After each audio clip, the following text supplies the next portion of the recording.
দেখছেন কলকাতা টিভি, আপনাদের সঙ্গে এই মুহূর্তে রয়েছে আমি অভিক। শুরু করছি সংবাদ সারাদিন। বাংলা ভাগ ইস্যুকে কেন্দ্র করে এবার রাজ্যকে তোপ দাগলেন বিরোধী দলনেতা শুভেন্দু অধিকারী।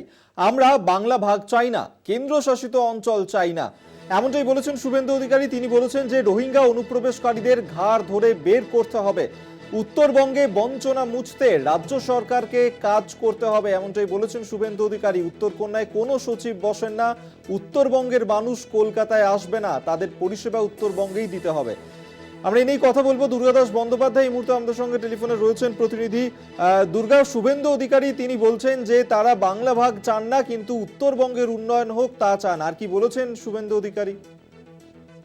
দেখো, শুভেন্দু অধিকারী আজকে যে কথাটা বলেছেন যে তার মতে যেহেতু উত্তরবঙ্গ থেকে দক্ষিণবঙ্গের অ্যাডমিনিস্ট্রেটিভ যে অফিসগুলো রয়েছে বা বিধানসভা থেকে শুরু করে নবান্ন ডিস্টেন্স অনেক বেশি, তাই কোনো একটা সরকারি দপ্তরের কোনো কাজের ফেসিলিটি নিতে গেলে উত্তরবঙ্গের মানুষকে দীর্ঘ পথ অতিক্রম করে এখানে আসতে হয়, এবং যাতে উত্তরবঙ্গের মানুষ উত্তরবঙ্গেই বসে ফেসিলিটি গুলো পেতে পারেন তার ব্যবস্থা সরকারকে করার বিষয়েই তিনি মত প্রকাশ করেছেন। পাশাপাশি তিনি একটা কথা কিন্তু আজকে পরিষ্কার করেছেন। আমরা স্পেসিফিক ভাবে তাকে প্রশ্ন করেছিলাম যে বাংলা বিভাজনের যে কথা তাদের ঘাড়ে চাপানো হচ্ছে বা বলা হচ্ছে, এই বিষয়ে তার মত কি, তিনি পরিষ্কার বলেন এটা আমাদের দলের পলিসি নয়, আমাদের দলের এখানে কোনো বিষয় নেই যে আমরা বাংলা ভাগ কোথাও কখনো চেয়েছি, আমরা এর বিরুদ্ধে। কিন্তু আমরা চাই যে উত্তরবঙ্গের মানুষদের যে কোনো অ্যাডমিনিস্ট্রেটিভ ফেসিলিটি পাওয়ার জন্য তারা অবশ্যই যেন উত্তরবঙ্গে রাজ্য সরকারের পক্ষ থেকে সেখানে দপ্তর করা হয় এবং সমস্ত রকম ফেসিলিটি যাতে তারা পান, সেই ফেসিলিটি দেওয়ার জন্য সেখানে যেন নির্দিষ্ট ব্যবস্থাটি করা হয়। এইটাই বারবার তিনি বলেছেন, এবং এটাও বলেছেন যে দক্ষিণবঙ্গের মানুষের জন্য যে ফেসিলিটি তারা পায় সেটা যেন উত্তরবঙ্গ তার থেকে বঞ্চিত না হয়। উত্তরবঙ্গের বহু এলাকা রয়েছে, সেখানে কিন্তু উন্নয়নের কাজ এখনো প্রচুর কাজ করা বাকি রয়েছে। দক্ষিণবঙ্গে তিনি বলেছেন যে যতটা সম্ভব কাজ করা হয়, উত্তরবঙ্গ সেই কাজের নিরিখে অনেকটাই যেন পেছিয়ে রয়েছে, এই বৈষম্য যেন না করা হয়। এই কথাগুলোই শুভেন্দু অধিকারী আর তুলে ধরেছেন। ধন্যবাদ তোমায়। দুর্গাদাস বন্দ্যোপাধ্যায় এই মুহূর্তে আমাদের সঙ্গে টেলিফোনে ছিলেন। আপনাদেরকে শোনালাম যে বিরোধী দলনেতা শুভেন্দু অধিকারী তিনি কিন্তু দাবি করছেন যে তারা বাংলা ভাগ চান না, কিন্তু রোহিঙ্গা অনুপ্রবেশ আটকাতে হবে এবং রোহিঙ্গা অনুপ্রবেশকারীদেরকে ঘাড় ধরে বের করতে হবে, উত্তরবঙ্গের মানুষকে উত্তরবঙ্গে পরিষেবা দিতে হবে, এমনটাই বলেছেন তিনি। মন্ত্রী উদয়ন গুহ এই মুহূর্তে আমাদের সঙ্গে টেলিফোনে রয়েছেন। উদয়ন বাবু, বিরোধী দলনেতা শুভেন্দু অধিকারী তিনি বলছেন যে তারা বাংলা ভাগ চান না, কিন্তু উত্তরবঙ্গের উন্নয়নের জন্য রাজ্যকে কাজ করতে হবে এবং সেই ক্ষেত্রে রোহিঙ্গা অনুপ্রবেশকারীদেরকে ঘাড় ধরে বের করে দিতে হবে। কি বলবেন? এখন উত্তরবঙ্গ ওরা আলাদা রাজ্য চায় না, আলাদা রাজ্য ভাগ করতে চায় না। তাহলে যারা আলাদা রাজ্যের দাবি করছে, বিজেপির মন্ত্রী বা বিজেপির কোনো এমএলএ বা বিজেপির কোনো নেতা, তো তাদের বিরুদ্ধে শাস্তিমূলক ব্যবস্থা গ্রহণ হচ্ছে না কেন? মুখে বলছেন যে আমরা রাজ্য ভাগ চাই না বা এটা আমাদের দাবি না, অথচ দলের মধ্যে কেউ যদি সে দলের মধ্যে থেকে আলাদা রাজ্যের দাবি করে তো সেটা তো দল বিরোধী কাজ। তো তার বিরুদ্ধে ব্যবস্থা তো বিজেপিকে নিতে হবে, তো সেটা তো করছে না। আর রোহিঙ্গাদের ঘাড় ধাক্কা দিয়ে বের করে দেবে অনুপ্রবেশকারী, এটা ঠিক কথা বলেছেন, কিন্তু অনুপ্রবেশটা হচ্ছে কি করে? উত্তরবঙ্গের প্রত্যেকটা জেলা যেটা বাংলাদেশের সাথে বর্ডার আছে, প্রত্যেকটা জেলা বিএসএফ বিএসএফ গার্ড দিচ্ছে, বিএসএফ সেখানে থাকছে। বিএসএফটাকে চালাচ্ছে কে? কেন্দ্রীয় স্বরাষ্ট্র দপ্তরের মন্ত্রী। তো সেই বিএসএফ থাকা সত্ত্বেও যখন রোহিঙ্গা ঢুকছে বা অনুপ্রবেশকারী ঢুকছে, তখন তাদের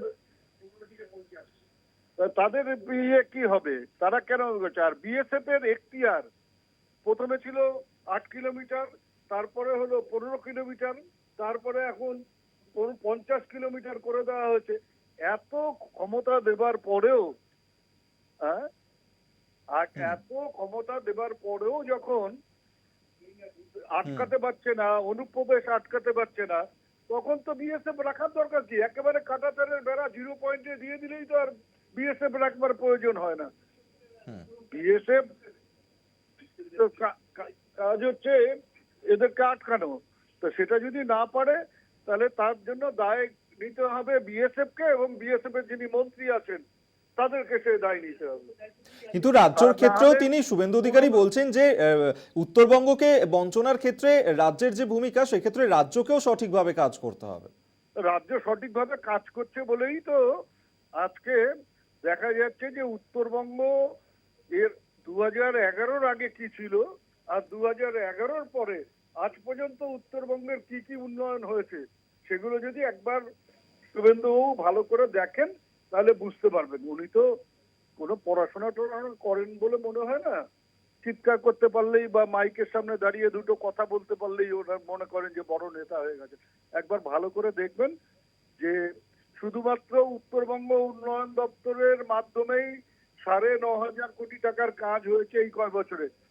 তা বাদ দিয়ে বিভিন্ন দপ্তরের যে ইনফ্রাস্ট্রাকচার ডেভেলপমেন্ট হয়েছে তাদের সেই দপ্তরের মাধ্যমে সেটা প্রায় 1 লক্ষ কোটি টাকার উপরে ছাড়িয়ে গেছে উত্তরবঙ্গের উন্নয়নের ক্ষেত্রে। এগুলো একটা একটা করে বলতে গেলে সারাদিন পেরিয়ে যাবে। কিন্তু কতগুলো ইউনিভার্সিটি হয়েছে, কতগুলো মেডিকেল কলেজ হয়েছে, কতগুলো ইঞ্জিনিয়ারিং কলেজ হয়েছে, আলিপুরদুয়ার আলাদা জেলা হয়েছে, জয়ী সেতু হয়েছে, আবার দিনহাটা সীতায়ের মধ্যে যে বিভাজন ছিল নদী দিয়ে সেই নদীর উপর ব্রিজ হয়েছে। অর্থাৎ যারা বলেন যে উত্তরবঙ্গের উন্নয়ন হয়নি তারা ওই চোখের ছানি অপারেশন করলেও হবে না। আমি একটা কথা বলেছিলাম যে হারপিক দেওয়া দরকার। আমার মনে হয় এখন হারপিক দিয়ে চোখ পরিষ্কার করলে তবেই উত্তরবঙ্গের উন্নয়ন দেখতে পাবে, না হলে উত্তরবঙ্গের উন্নয়ন ওদের পক্ষে দেখা মুশকিল। ধন্যবাদ আপনাকে। উত্তরবঙ্গ উন্নয়ন মন্ত্রী উদয়ন গুহ এই মুহূর্তে আমাদের সঙ্গে টেলিফোনে ছিলেন।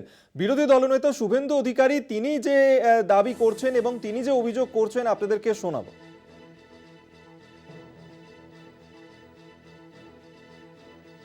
জনতা পার্টি পরিষ্কার স্ট্যান্ড, আমরা বঙ্গভঙ্গ, বাংলা ভাগ, ইউটি, আলাদা রাজ্য এসব চাই না। দলগতভাবে আমি বলতে পারি আমাদের বক্তব্য খুব পরিষ্কার।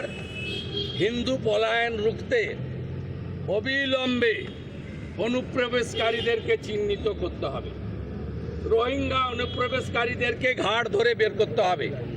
72টা জায়গায় বিএসএফকে জমি দেওয়া হয়নি, কাঁটাতারের বেড়া করার জন্য অবিলম্বে জমি দিতে হবে। এবং উত্তরবঙ্গে এইমস সহ উত্তরবঙ্গে আইআইটির মতো কারিগরি প্রতিষ্ঠান সহ উত্তরবঙ্গের বঞ্চনা নিরসনে অবিলম্বে পশ্চিমবঙ্গ সরকারকে কাজ করতে হবে।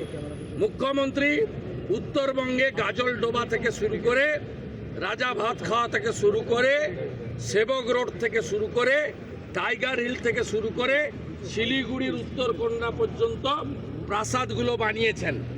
কিন্তু উত্তরবঙ্গের যে মহাকরণ উত্তরকন্যা, সেখানে কোনো সচিব বসেন না। উত্তরবঙ্গের মানুষকে কলকাতা আসতে হয়। জলপাইগুড়ি সার্কিট বেঞ্চ এখনো পূর্ণতা পায়নি। উত্তরবঙ্গের মানুষ কলকাতা আসবে না। তাদেরকে হাইকোর্টের পরিষেবা, তাদের মহাকরণের পরিষেবা উত্তরবঙ্গ থেকেই দিতে হবে। উত্তরবঙ্গের এই আবেদনের সঙ্গে ভারতীয় জনতা পার্টি আছে। ভারতীয় জনতা পার্টি সরকার তৈরি করে প্রথমেই উত্তরবঙ্গের বঞ্চনা, অভিমান এবং যুক্তিসঙ্গত যে দাবি, সেই দাবিগুলো আগে পূরণ করে উত্তরবঙ্গের মুখে হাসি